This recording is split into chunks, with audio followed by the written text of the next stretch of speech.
Halos 70 flights ang na-delay sa NAIA sa gitna ng pagdagsa ng mga babiyahe ngayong Martes Santo.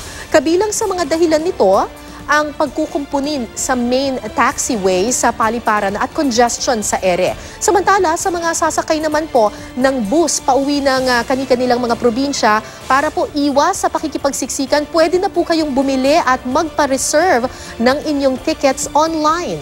Live mula sa Quezon City, may report si Rafi Tima. Rafi. Kara, para maiwasan na nga yung dagsa ng mga pasahero sa mga bus stations para lang bumili ng ticket ay naasahan ng pamahalaan na maging online na ito. Bagamat may ilang mga bus companies nang gumagawa ng online booking, umaasa ang pamahalaan na ito na makakagawian ng mga pasahero. Normal pa rin ang sitwasyon sa Araneta Center Bus Terminal. Bukas pa ng gabi inaasahang dadami ang mga uuwi dahil last working day bago ang mahabang bakasyon. Ang isang pasahero na kausap namin, kahit biglaan ang pag-uwi ng Sorsogon, nakakuha pa rin ng ticket. May kakilala po kasi kami dyan sa loob po, kaya nakakuha agad kami ticket.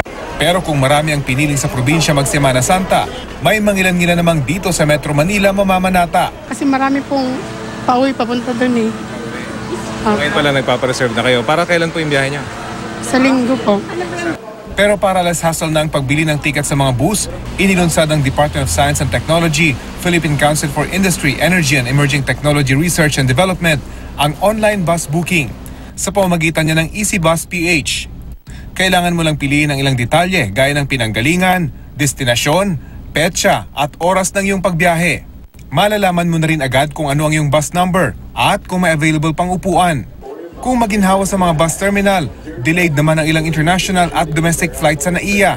Sa datos ng Civil Aeronautics Board, kanina alas 12 ng tanghali, halos 70 na ang delayed flights sa 4 na terminal.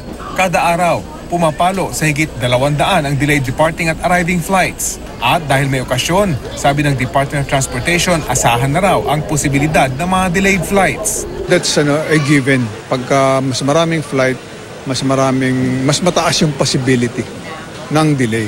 Hindi lang naman ho dito sa airport sa lahat ng means of transportation natin, we are experiencing the same congestion this time of the year. Gayunman, marami naman daw dahilan para sa mga delay. Isa rito, ang pagkukumpunin sa bahagi ng 3 kilometrong main taxiway ng NAIA. May mga delay rin sa panig ng mga airline, habang meron ding tinatawag na air traffic congestion o ramp congestion.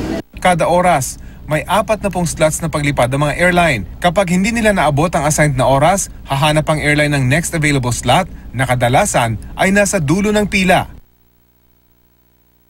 When you say congestion, you are operating the runway or the airport at its maximum.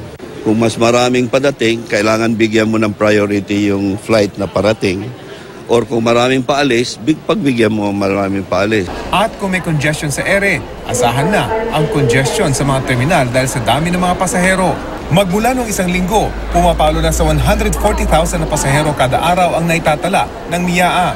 Mas mataas na yan ng 10% sa bilang noong nakaraang taon. Konting tiyaga lang po, come in early, expect traffic outside, and definitely you will have congestion inside the terminals as well.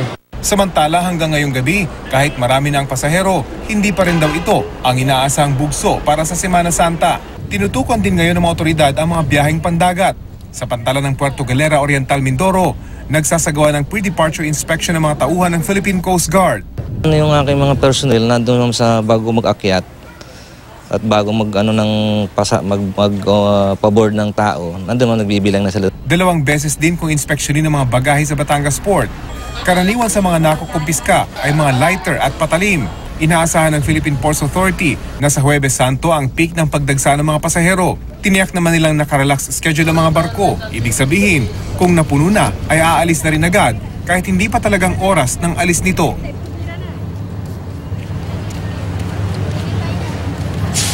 Ang inyo pong nakikitang kuha ay live dito sa may Araneta Center Bus Terminal at Kara. Kung makikita, ay talagang napakaluwag pa ngayon ng sitwasyon dito sa ating kinaroroonan. Pero kung ganun, ganito ngayon ang sitwasyon, Kara, inaasahan itong pamunuan ng bus terminal na bukas ay dadagsana yung mga pasahero rito. Ay tanghali pa lamang daw ay siguradong marami na yung tao rito hanggang hapon. Kaya ang payo nila, yung mga may biyahe bukas, lalo na yung hapon, ay maagang pumunta rito dahil sigurado raw na matraffic dito sa lugar at magiging mahigpit din yung kanilang gagawing security check. Kaya't mas maganda kung maaga kayong pumunta rito. Kara? Rafi, ilan bang mga pasahero yung inaasahan nilang dadagsa dyan bukas sa Araneta Center Bus Terminal?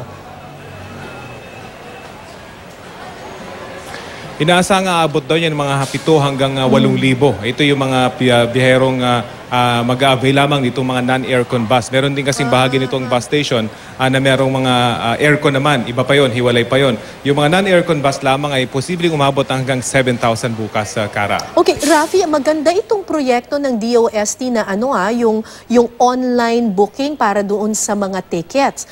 Sa ibang bansa, ganyan na bumili ng tickets ngayon, di ba? Sa mga bus. At least malalaman mo kung ilan yung pasahero at ilan yung bus na kailangan. Pero ang tanong, tinatangkilik ba ng ating mga kababayan itong pagbubuk ng ticket online?